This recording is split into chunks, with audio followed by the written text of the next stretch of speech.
বুধবার স্থানীয় সময় সন্ধ্যা ৬টার দিকে বেইজিং পৌঁছান প্রধানমন্ত্রী তারেক রহমান। এর আগে দুপুরে চীনের দালিয়ান থেকে হাই স্পিড ট্রেনে সহধর্মিণী ডাক্তার জুবাইদা রহমানকে সাথে নিয়ে বেইজিংয়ের উদ্দেশ্যে রওনা করেন তিনি। বেইজিংয়ে দিয়াও উইতাই স্টেট গেস্ট হাউসে অবস্থান করবেন তারেক রহমান।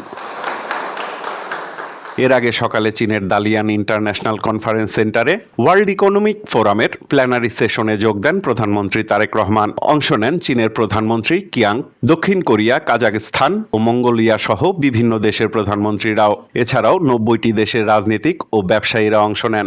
উদ্বোধনী বক্তব্য রাখেন ওয়ার্ল্ড ইকোনমিক ফোরামের সিইও। সম্মেলনের সাইডলাইনে কাজাখস্তানের প্রধানমন্ত্রী ওয়ালজাস বেকতোনেভের সঙ্গে সৌজন্য সাক্ষাৎ করেন প্রধানমন্ত্রী। বৈঠকে দুই দেশের মধ্যে দ্বিপক্ষীয় সম্পর্ক আরও জোরদারের ওপর গুরুত্ব আরোপ করেন তিনি। এছাড়া কাজাখস্তানে দক্ষ জনশক্তি পাঠানো, নবায়নযোগ্য জ্বালানি, ডিজিটাল কাঠামো, প্রযুক্তি, কৃষি, ব্যবসা এবং খাদ্য প্রক্রিয়াজাতকরণ খাতে দুই দেশের বাণিজ্য ও বিনিয়োগ সম্ভাবনা নিয়েও আলোচনা হয়। পরে চীনের ৩টি শীর্ষ অবকাঠামো প্রতিষ্ঠানের চেয়ারম্যানদের সঙ্গে বৈঠক করেন প্রধানমন্ত্রী। এ সময় বাংলাদেশের অবকাঠামো উন্নয়নে চীনা বিনিয়োগ বাড়ানোর আহ্বান জানান তিনি।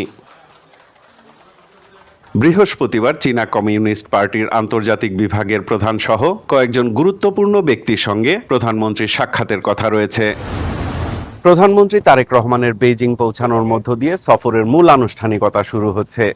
এই সফরের মধ্য দিয়ে বাংলাদেশ ও চীনের অর্থনৈতিক সম্পর্ক সামনের দিকে এগিয়ে নেওয়ার পাশাপাশি আঞ্চলিক যে পারস্পরিক সহযোগিতা সেটিও এগিয়ে যাবে সমানতালে, এমনটি প্রত্যাশা সংশ্লিষ্টদের। সাইফুল রিপন, দেশ টিভি, বেইজিং, চীন।